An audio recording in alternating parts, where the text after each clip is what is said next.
Welcome to the History of English podcast, a podcast about the history of the English language.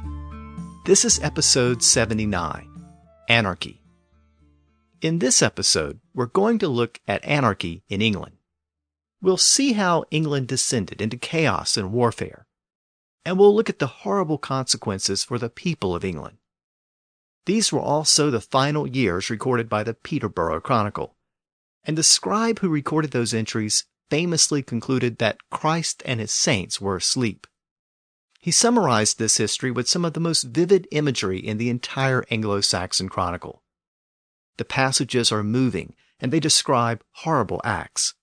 But more importantly for our purposes, those passages illustrate some major changes in the English language. So while English politics were descending into chaos and anarchy, the English language was experiencing a revolution of its own.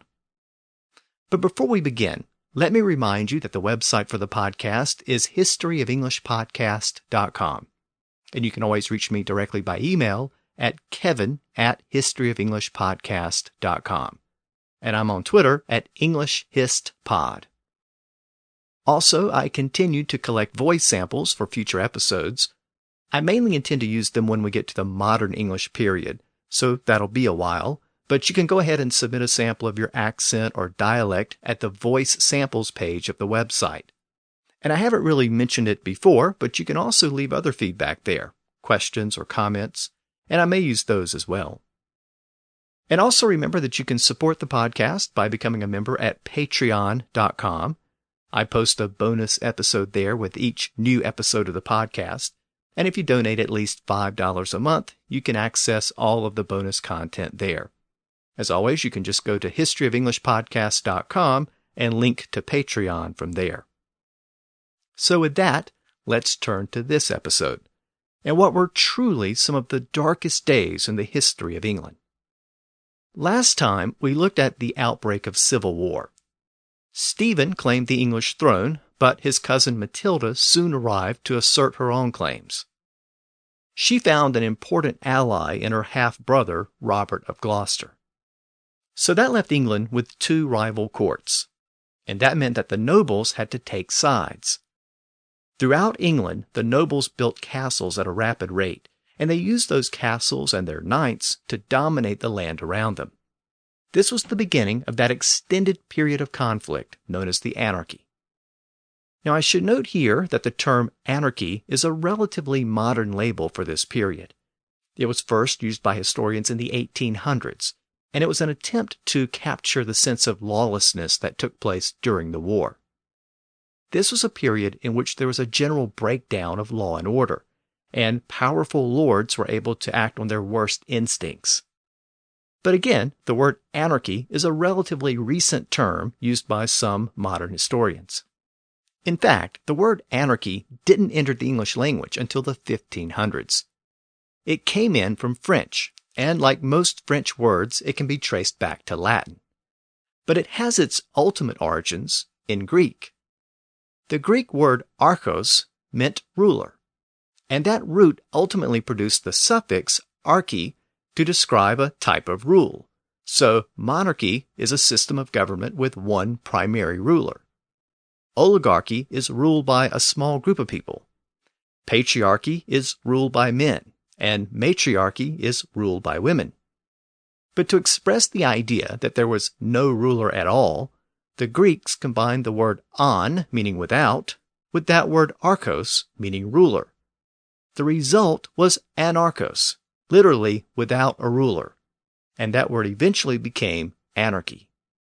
So anarchy reflects a condition where there's no ruler who can impose law and order, where it's basically every man for himself. And that was why that term came to be used by many historians for this period of conflict in the 12th century. By the way, the Greek root that gave us anarchy also produced a lot of other words in English, and I explored the etymology of those words in the new bonus episode at Patreon. So anarchy is literally the absence of a ruler or leader. And that process began when the leadership of England was split between Stephen and Matilda. The result was the creation of two rival courts, with Stephen's base in the east and Matilda's base in the west. The various barons were encouraged to choose sides, but some chose to play one side against the other. Late in the year 1140, Stephen got into a conflict with the Earl of Chester, who was named Randolph. Randolph wanted some specific lands, but Stephen gave the lands to someone else. And Randolph responded by seizing the castle at Lincoln, and that forced Stephen's hand. Stephen headed to Lincoln to besiege the castle and force Randolph out. At Peterborough, the scribe who maintained the local chronicle recorded these events in the entry for the year 1140. He begins the entry by noting that the country experienced a solar eclipse early in the year. Then he notes that war broke out between Stephen and Randolph. He writes, "After this waxed a very great war betwixt the king and Randolph, Earl of Chester. Thereafter waxed a mutual war betwixt the king and Randolph, Earl of Chester." Note that the scribe says that the conflict between the two men waxed, meaning to increase. This is the same meaning we have when we use the phrase wax and wane to mean increase and decrease. Wax and wane are Old English terms, and increase and decrease are French terms. By the way, the noun form of wax, as in beeswax or candle wax, is also an Old English word, but it comes from a different root and is completely unrelated to the verb wax. So the scribe tells us that the conflict between Stephen and Randolph waxed, or grew more intense. He writes, "The earl held Lincoln against the king, and took away from him all that he ought to have. The earl held Lincoln against the king, and benam him all that he ought to haven." Benam meant to take away from. Again, it was an Old English word. Benam and the related word neman were both eventually replaced with the Norse word take. And in fact, by this point, the word take was already being used alongside those Old English words in the Peterborough Chronicle. So the earl benam, or took away, the castle which rightly belonged to Stephen. So Stephen tried to take it back. At that point, the earl appealed to Matilda and her brother, Robert of Gloucester. The Peterborough scribe writes that the earl stole out and went after Robert, Earl of Gloucester, and brought him thither with a large fyrd or militia.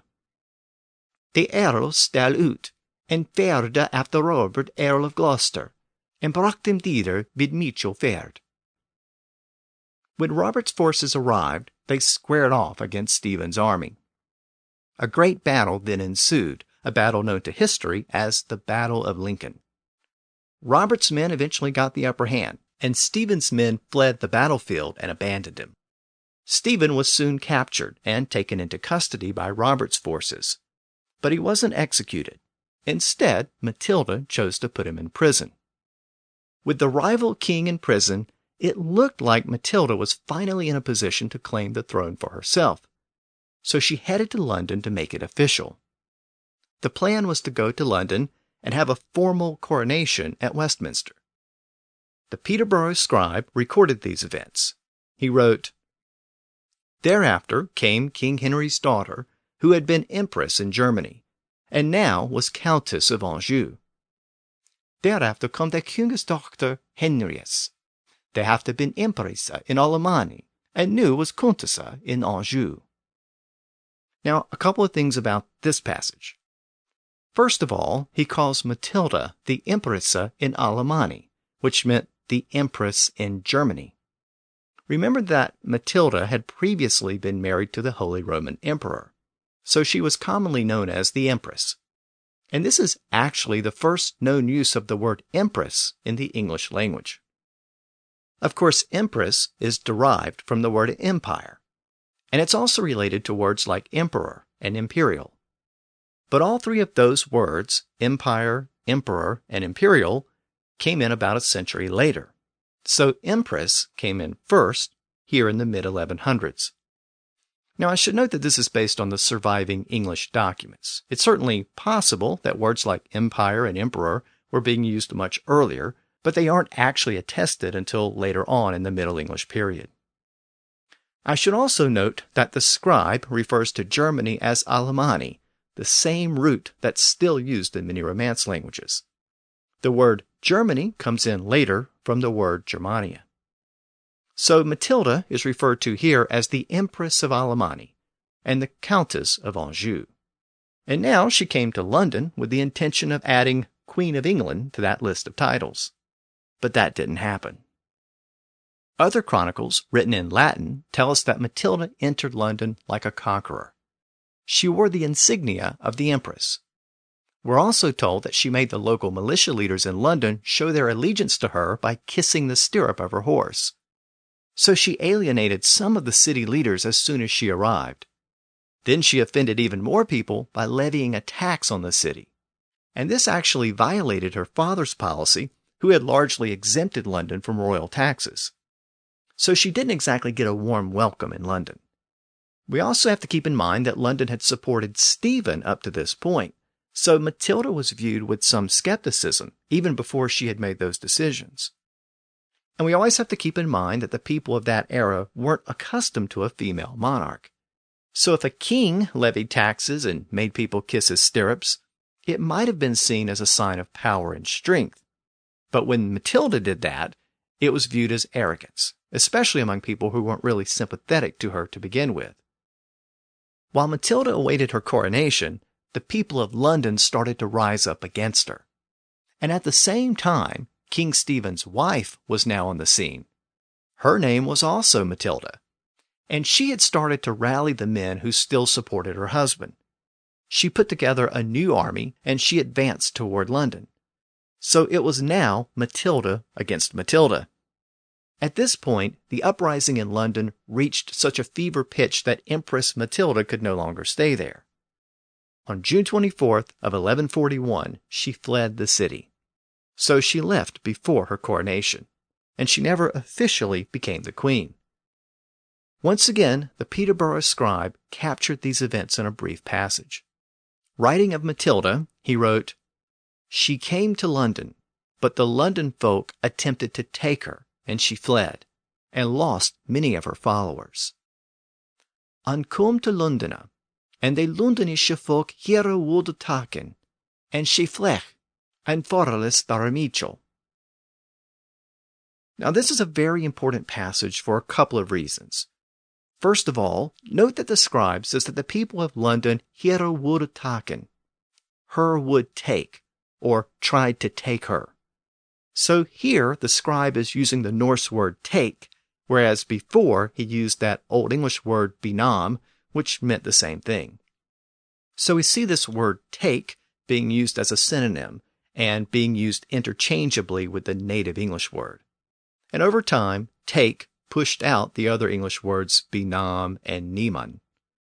But there's another word in this passage that's very important to the history of English. In the last part of the passage, the scribe wrote that she flech, literally she fled, meaning she fled the city of London. So what's so important about that passage? Well, this is the first known use of the word she in the English language. Yes, the incredibly common pronoun she makes its first appearance in this passage written by the Peterborough scribe. So, if you've ever wondered about the first use of the word she and who exactly she referred to, now you know. The first known use of the word was in reference to Matilda, Empress of Germany, Countess of Anjou, and almost Queen of England. From these humble beginnings in the mid-1100s, the word she was destined to have a great history. In an early episode of the podcast, I presented a list of the 50 most common words in the English language, and the word she was on that list. It actually came in as the 46th most common word in the language. And of course, it's a common word because it's a basic pronoun. So all of this raises some interesting questions. Where did the word she come from? And why did it all of a sudden appear at this point? And how did it become one of our standard pronouns? Well, the answers to those questions are not entirely clear. Again, this is where the general lack of English documents from this period is really frustrating. With more documents, it would be easier to trace the history. But without those documents, we don't really have specific answers. Now, I've actually discussed the word she before. I mentioned it briefly in episode 54, the episode I did about pronouns. So let me briefly revisit that history. The first question is, why did English speakers suddenly decide to adopt a new pronoun at this point? Now, most scholars agree that the word she was adopted because the old pronoun forms were too similar, and that created a lot of confusion. And during a time when the language was undergoing a lot of changes, and a time when formal education in English had disappeared, English speakers were looking for ways to simplify the language. So why were the old pronouns confusing? Well, you might remember that all of the Old English pronoun forms began with the same H sound. So whereas today we have he, she, it, him, her, they, and them, in Old English, the equivalent forms were he, heo, heat, hina, hia, hia, and hia. And yes, that's correct. 3 of those forms were identical. Her, they, and them were all pronounced the same way, hia. So most scholars think that English speakers were looking for ways to clear up that confusion. One way they did that was to borrow the Norse pronouns for the plural versions. In the north of England, people were using the Norse words they, them, and their beside the English equivalents. And of course, all of those Norse plural forms began with a th sound. And over the course of several centuries, those Norse th forms started to spread south. They were still considered more of a northern form even during the time of Geoffrey Chaucer. Chaucer used them in the Canterbury Tales, but he only used them in the speech of characters who were from the north of England. So words like they and them and their were considered northern variations of the traditional Old English plural pronouns. But that initial th sound made those plural forms distinct, and they were gradually adopted in the South as well. And by the time we get to Shakespeare, those th forms had become the standard forms throughout England. Well, at the same time that words like they and them and their were replacing the native forms, the word she was also replacing the native form, which was heo. Heo was the standard feminine pronoun when used as the subject of the sentence. And note the similarity between that female form and the male form he, which would have been pronounced hey in Old English. So the male form was hey and the female form was heo. So most scholars think that speakers were looking for ways to distinguish these male and female forms. So it was part of the same process that brought in the Norse th forms to distinguish the singular pronouns from the plural pronouns. If that helps to explain why the word she pushed out the word heo over time, it doesn't really explain where the word came from. One theory is that it was also borrowed from the Vikings, like those th forms. But Old Norse didn't have the word she, or a form of the word she. So unless it was a slang word or part of some Norse dialect in England that wasn't recorded elsewhere, it's hard to trace it back to the Vikings. The other popular theory is that she is related to the loss of grammatical gender, and this theory has actually become the more popular theory, because this was the period when grammatical gender largely disappeared. So what's the connection between she and the loss of grammatical gender? Well, it has to do with all of those various forms of the word the before the was adopted. A few episodes back, I noted that Old English didn't have the word the as an article. It had lots of different forms, depending on the gender of the noun, and how the noun was being used in the sentence. So instead of the, Old English had say, seo, that, da, das, der, and so on. And I noted in that episode that the form used with the feminine nouns was seo. So instead of the queen, it was seo queen. But we know that this final Peterborough scribe ditched all of those various older forms, and he just used the word the. So seo fell out of use. Or did it? Some scholars think seo became she. Remember, this earlier pronoun form was only used for feminine nouns. So some scholars think that it may have been preserved as a generic feminine pronoun in the form of she. It's possible that the scribe was simply indicating this new use for the word. And this new use was increasingly popular because it helped to distinguish the male and female pronoun forms. So from he and heo to he and sha, and then to modern English he and she. Anyway, this is the most popular theory today, but there's still some uncertainty. While the ultimate origin of the word she may be uncertain, the oldest known use of the word is not. We now know that it was used in reference to Matilda, and it was used in reference to the fact that she was forced to flee from London. So at this point in our story, we have Matilda on the run, and we have King Stephen in prison. So neither leader was doing very well. We also have Stephen's wife, also named Matilda, who was leading his forces in his absence. So at this point, for all practical purposes, the civil war was being fought between two women, both named Matilda. And Stephen's wife now had the upper hand. It's now that events turn to the south, to Winchester, the old capital of Wessex. I've noted previously that King Stephen's brother was the Bishop of Winchester, and he was a very important cleric. But he had turned against Stephen after Stephen had arrested several other prominent bishops. So at this point, Stephen's brother swore his loyalty to Matilda, and he invited Matilda and Robert of Gloucester to Winchester. But word of this invitation quickly reached the other Matilda, King Stephen's wife, and she decided to lead the king's army down to Winchester to confront Robert and his men.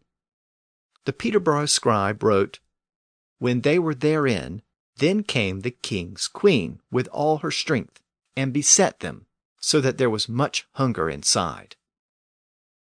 Da he there ine waren, to kom the king's queen med all her strength, and beset him, that there was ine mutual hunger."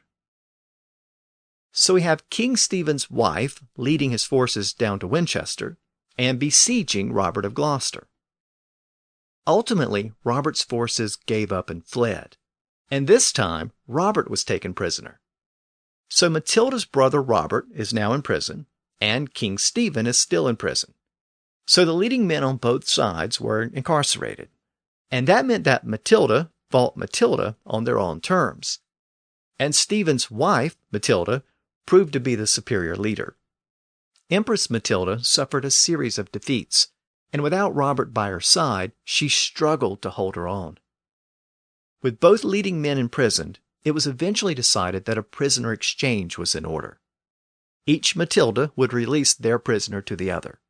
So Empress Matilda would release Stephen, and in exchange she would get back her brother Robert. The Peterborough scribe writes the following. "Then went the wise men between the king's friends and the earl's friends, and settled so that they should let the king out of prison for the earl, and the earl for the king. And so they did. Da ferden the wise men betwixt the king's friend and the earl's friend, and circulated swat that me should letten out the king of prison for the earl, and the earl for the king, and swa diden." This exchange reinvigorated Stephen's forces. When Stephen was in prison, some of his supporters had started to negotiate with Matilda. But now, with his release, they went back to war. By the fall of 1142, Matilda had retreated to Oxford, and she was taking refuge in a castle there. Stephen's forces surrounded her and besieged the castle. By December, the food had run out. Matilda and her men were starving, and the ground was frozen and covered with snow. And Matilda started to realize that she had no choice but to surrender. It looked like the end of the road for the Empress, and it seemed that the Civil War was about to reach its final conclusion, with Stephen and his descendants controlling the future of England.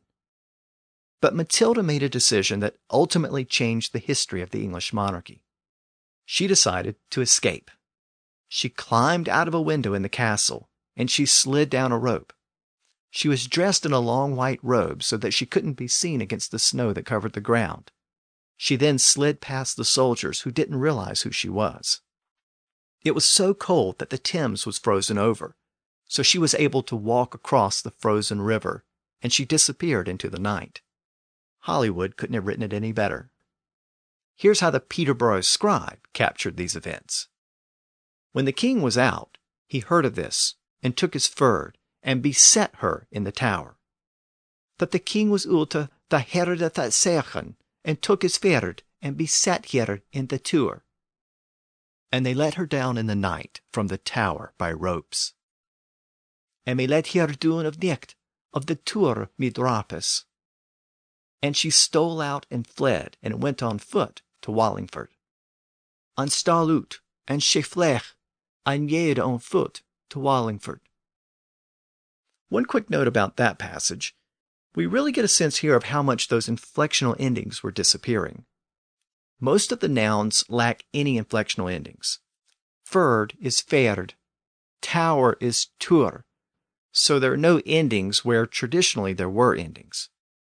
For the word ropes, the scribe uses rapis, with the es ending that became standard over time. It should have been rapas with an as ending. So we have evidence of disappearing endings for singular nouns and the use of a standard es ending for plural nouns. All of this is getting us closer to the grammar we use today. So at this point, Matilda is once again on the run. Having fled from London earlier, now she fled from Oxford. And with Matilda's escape, the war was destined to continue. Every time a resolution appeared to be in sight, it seemed to slip through everyone's fingers. So the whole conflict just dragged on and on. In fact, after the prisoner exchange and Matilda's escape from Oxford, civil order largely collapsed around the country. The next 5 years or so are considered the worst period of the anarchy. The war itself essentially became a stalemate, with neither side making much progress against the other. Pitched battles were actually very rare. It mostly consisted of skirmishes and castle sieges. The real story at this point was the general breakdown of law and order. Stephen still maintained a strong base in the southeast, and Robert and Matilda maintained a base in the southwest. But in much of the rest of the country, everyone was left to fend for themselves. As I noted last time, the local barons filled that vacuum. They built castles, and they ruled over their local subjects as petty kings. And the term petty king is being very generous. In reality, they were more like warlords and gangsters. They fought with each other, but more importantly, they oppressed the people who were under their control. With no one to keep them in check, they ignored the rule of law, and they exploited the countryside. This is where the story takes a really dark turn, with tremendous violence and suffering and death. The primary victims of that violence were the peasants. The local barons demanded that the peasants pay them fees, either as ransoms or protection money. So it was extortion. When the peasants couldn't pay, the barons tortured or killed them. They were basically gangsters, but it was worse than that. A local noble would sometimes kidnap people and hold them for ransom. The victims were usually held in jail or a dungeon, and they were beaten and chained and tortured. They were left to freeze in the cold, and sometimes they were suspended by the feet or hands with chainmail to weigh them down. They were even placed over smoky fires so they could barely breathe. Eventually, so many peasants were extorted and imprisoned that the old manor system started to fall apart. Crops were abandoned or actually destroyed. Manors and farms were neglected, and others were intentionally ravaged and destroyed. And starvation soon set in. And the local barons didn't limit their exploitation to the peasants. They even robbed and plundered the churches. There was no central power to keep them in check, so they just did as they pleased. Some even minted their own local coins. But those coins were of little use, except for paying ransoms. They didn't tend to buy very much because trade and commerce was also disrupted. People barely had enough to eat, much less to sell at a market. One of the most moving accounts of this period comes from the Peterborough scribe. He not only describes the violence and anarchy of the period, he does it in English, in the language of the peasants who are actually being exploited. So the language is even more powerful. The scribe places his description of these events in the entry for the year 1137, but it's really a description of the entire period. As we know, he was writing at the end of this period, and he was looking back on what had happened. I want to conclude this episode by going through this particular passage, because it's one of the most moving passages in the entire Anglo-Saxon Chronicle, and it also illustrates how the language was changing during this period. So here's what the scribe wrote. Then they took from those who worked and were thought to have any goods, both by night and day, men and women, and threw them into prison for their gold and silver, and inflicted on them indescribable tortures, for never were any martyrs tortured as much as they were. Da namen he tha min tha he wenden that any good haften, by the benichtes and bideas, carmen and women, and dated him in prison after gold and silver, and pined him, untellenly pining, for ne weren never none martyrs swa pined else he weren. So a few quick comments. The scribe says that the warlords took any good, or any goods, they could find. This sense of the word goods goes back to Old English. Good meant anything good, and it came to mean valuable assets or property. And we also see Norse and French words mixed into this passage. The scribe refers to carlmen and women. Carlmen is a Norse term for men. And he says that the warlords threw the peasants in prison, using the French word prison. He also says that the victims were tortured, but he doesn't use the word torture, which was a French word. Instead, he uses the Old English word pina, or pine. We still use that word today when we refer to someone pining away for a lost love. But the original meaning of the word was to suffer or torture. I've noted before that Old English didn't have very many words that began with a P sound.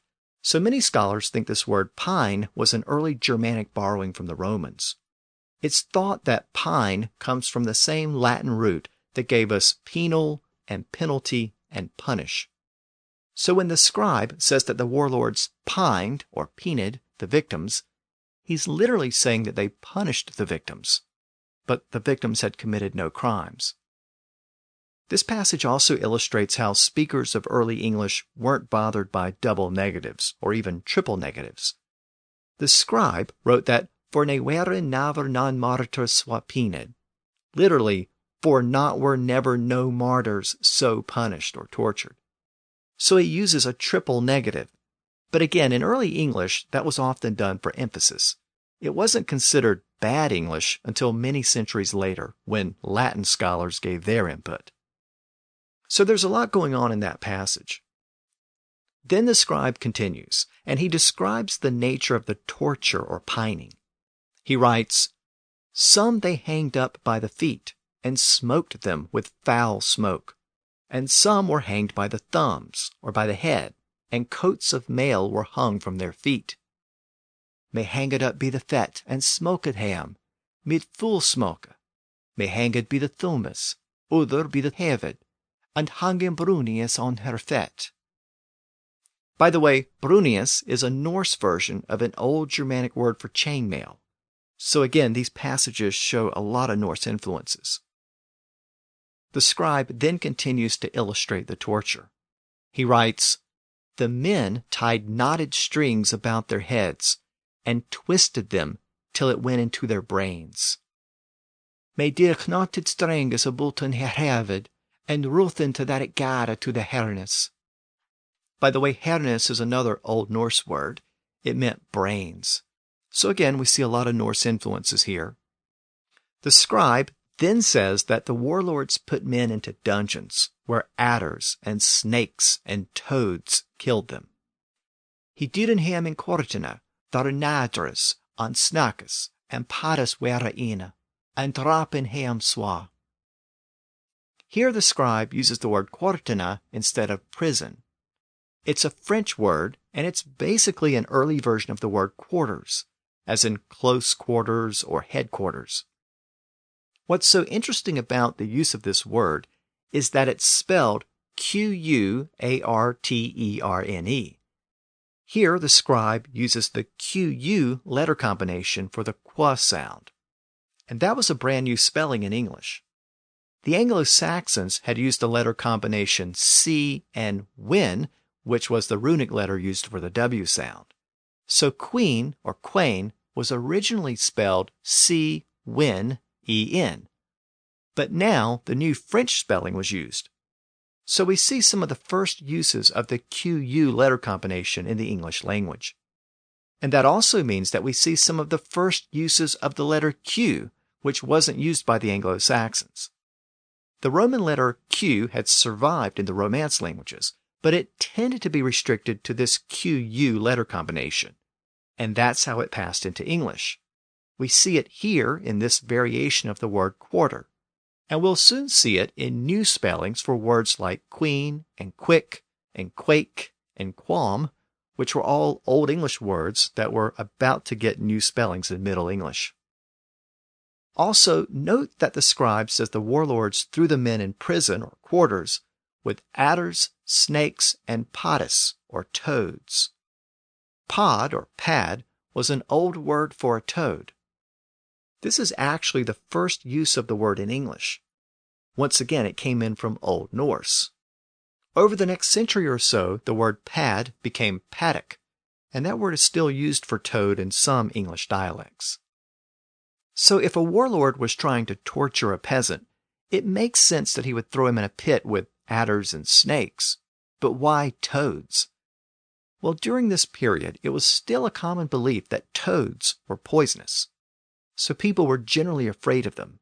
In fact, there's an old expression, a pad in the straw, and it refers to something that's gone wrong or a hidden danger.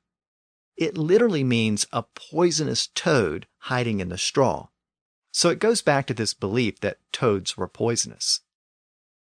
Now, as we return to the Chronicle, we find out that the warlords had lots of tortures for their victims. The scribe tells us that they sometimes used a crucitor. Now, you may be wondering what a crucitor is. Well, this is the only known use of the word in the English language, but the scribe was kind enough to tell us exactly what it was. He wrote, "That is, in a chest that was short and narrow and undeep or shallow." That is in a chest that was short and narrow and undeep. And they put sharp stones therein, and so crushed the man therein, that broke all his limbs. And did sharpe stones therein, and dranged the man therein, that him breken all the limbs. It's interesting that the scribe felt the need to explain what this device was and how it worked. So this must have been a new form of torture. And the word is certainly unusual. As I noted, crucitor doesn't appear in any other English documents, and it's not clearly attested in any other language either. It appears to be a variation of the Latin word cruciator, which meant a torturer or tormentor. It comes from the same root that gave us the word excruciating. The scribe then lists other torture devices, like iron shackles that were placed around a man's neck. The man was then left to hang by the shackles, called loaf and grin, using the Old English terms. The tortured victim didn't actually choke to death, he just hung there. He couldn't sit or lie down or sleep. The scribe then writes the following passage. "I cannot and I may not tell all the wonders and all the pines or tortures which they inflicted on the wretched men of this land. Ine kan ne ine my talen all the wonder, ne all the penis that he did in regimen on this land." Now there's something very important about this sentence, and that's the word e, or as we know it today, I. This is the first known use of the pronoun I in the English language. According to my list of the most commonly used words in the English language, the word I is the number one word on that list. So that's why I wanted to point out this sentence. Now, just to be clear, we pronounce the word as I today thanks to the great vowel shift at the end of the Middle English period. That's when the pronunciation of many of the vowels started to change. Prior to that change, the letter I was pronounced as E, as in the words king and bring.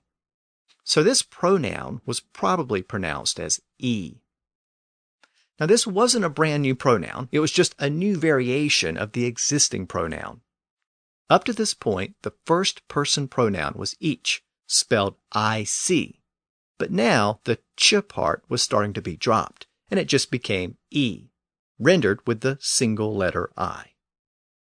We know from later text that this was a development within Northern English, and it took a long time for it to be fully accepted in the South.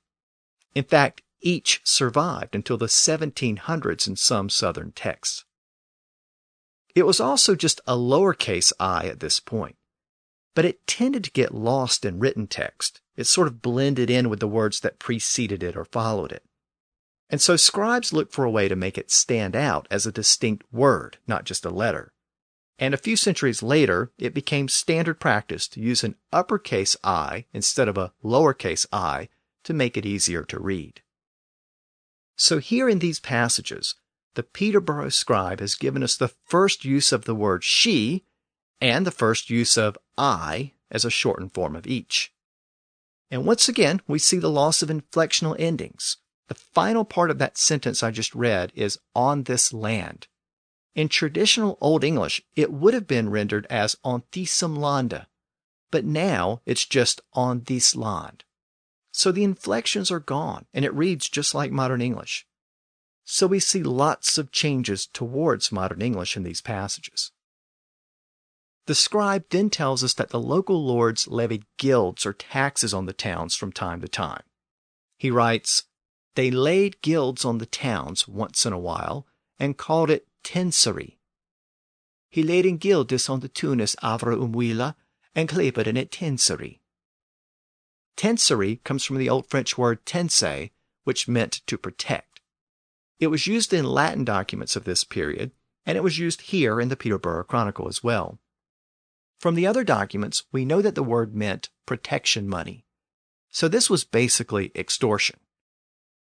The townspeople had to pay the lord for protection, not just from other lords, but also from the lord who was extorting the money. If the townspeople ran out of money, the lord would destroy the town. The scribe writes, "When the wretched men had no more to give, then they plundered and burned all the towns. That the wretched men they hadden none more to given, da ravden he branden all the tunis." Over time, many of the towns were burned and destroyed in this manner. The scribe says that many of the towns were left without people, and the adjacent farms were abandoned. He writes, "That well thou mightest fare all a day's journey, and thou should never find a man sitting in a town, nor the land tilled. That well thou mightest fare in all a day's fare, shouldest thou never find a man in tuna sittenda, ne land tilda." This is another very important passage in the history of English. When the scribe writes that a person might fare all a day's journey, he uses the word a as an article, all a day's journey. This is the first known instance of a being used as an indefinite article in the way we use it today. So I've noted previously that this scribe is the first known scribe to use the word the as a definite article, and he used it generically just like we do today. And now we see this same scribe is also the first scribe to use the word a as an indefinite article. I've discussed the history of the word a before. Back in episode 48, I noted that the words a and an began as the Old English word for one. That word was on, A-N. And as I've noted before, Old English didn't really use articles like a and the. So they wouldn't say, "I see a horse." They would just say, "I see horse." But sometimes they did indicate the number of something. So they might say, "I see 5 horses," or "I see 4 horses," or "I see 1 horse," on horse. And that's how on, meaning one, came to be used as a generic article meaning one of something. So if I say, "I ate an apple," I'm literally saying, "I ate 1 apple," because an or on was the original form of the word one. So an was used to mean one, but now for the first time we see it shortened to just a. And that tells us that our modern article a was in use by this point in the mid-1100s, at least in the East Midlands. So each has been shortened to our modern I, and an has been shortened to our modern a. But of course, an or an has been retained in its original full form before vowels. So an apple, an onion, an elephant, and so on. Now the scribe has told us that towns were plundered and farms were abandoned. That meant that crops failed and food became scarce. Corn or grain was hard to find, and when it could be found, it was too expensive for most people to afford. And flesh or meat was scarce. The scribe wrote, "Then was corn dear, and flesh, and cheese, and butter. For none was there in the land. Wretched men starved of hunger. Da was corn dear, and flesh, and cheese, and butter. For none ne was o' the land. Wretched men starving of hunger." A few lines later, the scribe writes, "Never yet was there more wretchedness in this land, nor never did heathen men do worse than they did. Was never yet more wretched on land, ne never heathen men worse ne diden than he diden." So the scribe says that the heathen men weren't as bad as the warlords who terrorized the country during this period. Most scholars agree that heathen men is a reference to the Vikings. So the scribe is saying that the warlords were worse than the Vikings. He writes, "If 2 men or 3 came riding to a town, all the township fled from them, assuming them to be robbers. Gif 2 men or the 3 come riding to a town, all the township flocken for him, wending that he were in raverous." By the way, the word raverous meant robbers, and it later became reivers in Middle English. Even though reivers has largely disappeared from the language, the verb reive still survives in words like bereave and bereft, meaning deprived of something, or to have something taken away, like a loved one. Having described the horrors of the anarchy in vivid detail, the scribe then concludes with one of his most well-known passages. He writes, "They said openly that Christ slept, and his saints. Such events, and even more than we can say, we suffered for 19 winters for our sins. He said in openliche that Christ slept, an his halachen. Swilch an marathana we kunnen seien, we tholenden nikontina winter for eure sinnes." So this particular scribe gave us a vivid description of life during the anarchy. But the scribe's hard work was nearly done. The Civil War eventually came to an end, and with the end of the war and the end of the anarchy, we also got the end of the Peterborough Chronicle, the last version of the Chronicle to be maintained in English. Next time, we'll look at how the Civil War ended, and how law and order were reimposed across the country. And for that part of the story, we have to return across the Channel to France. Because even though Matilda couldn't defeat Stephen in England, she was having a lot more success against him in Normandy. In fact, Normandy was soon conquered by her husband, Geoffrey. And that set the stage for Matilda's son, Henry, to make a play for the English throne. These events in France had a tremendous impact on the history of England, and they also reinforced the French influence on the English language over the next couple of centuries. So next time, we'll look at those developments. Until then, thanks for listening to the History of English podcast.